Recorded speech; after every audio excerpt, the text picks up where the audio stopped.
ભાગ્ય અને કર્મનો ખેલ.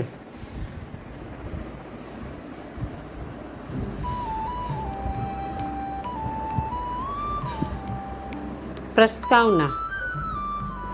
આપણે ઘણીવાર વિચારીએ છીએ કે આ બધું મારા ભાગ્યમાં જ લખેલું છે, તો ક્યારેક એ પણ લાગે કે હું મહેનત કરીશ તો બધું મળી જશે.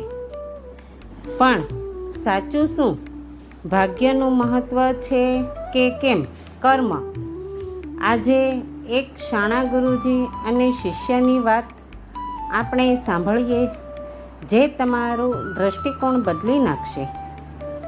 વાર્તા. એક ગામમાં એક યુવાન શિષ્ય ગુરુજી પાસે ગયો અને કહ્યું, ગુરુજી, એક પ્રશ્ન મનમાં ખૂબ સમયથી ખૂંચે છે. જીવનમાં સફળ થવા માટે ભાગ્ય વધુ મહત્ત્વનું છે કે કર્મ?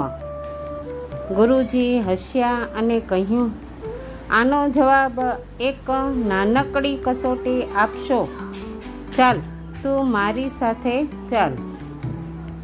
એમણે શિષ્યને સાથે લઈ જંગલમાં લઈ ગયા.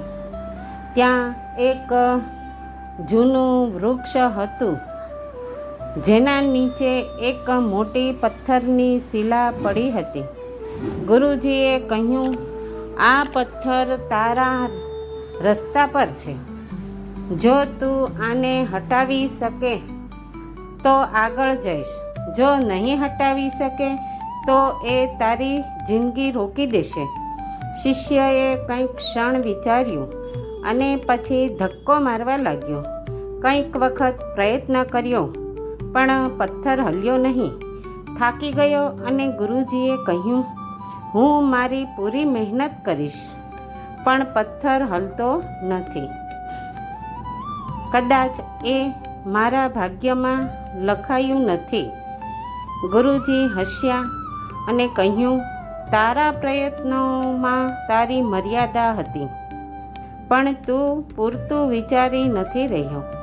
પછી એમણે એક લાકડી લઈ પથ્થરની નીચે દબાવેલો એક મોટો કાંસનો થેલો કાઢ્યો અને કહ્યું, તારે સાવ નાની વસ્તુ જોઈ અને માને ગયું કે તું અશક્ય સામે લડી રહ્યો છે. જો તું વધુ બુદ્ધિપૂર્વક વિચાર્યું હોત તો તારા માટે રસ્તો ખુલી જાત. કર્મ એ છે કે તું પ્રયત્ન કરે અને ભાગ્ય એ છે કે તારા પ્રયત્નનું ફળ કેટલું મળશે. જો તું પ્રયત્ન જ ના કરે તો ભાગ્ય તને કંઈ નહીં આપે. શિષ્ય આ સંદેશથી આત્મવિશ્વાસ પામી ગયો અને સમજાયું કે ભાગ્ય અને કર્મ બંનેની સાથે ચાલવું પડે. માત્ર એકથી જીવન બદલાતું નથી. સંદેશ. કર્મ કરો, કારણ કે કર્મ વગર ભાગ્ય પણ શૂન્ય છે. ભવિષ્ય તોડવા કે બનાવવા એ તમારી મહેનત અને બુદ્ધિ પર આધાર રાખે છે. જ્યાં પ્રયત્ન રોકાઈ જાય ત્યાં સંભાવના પણ અટકાઈ જાય.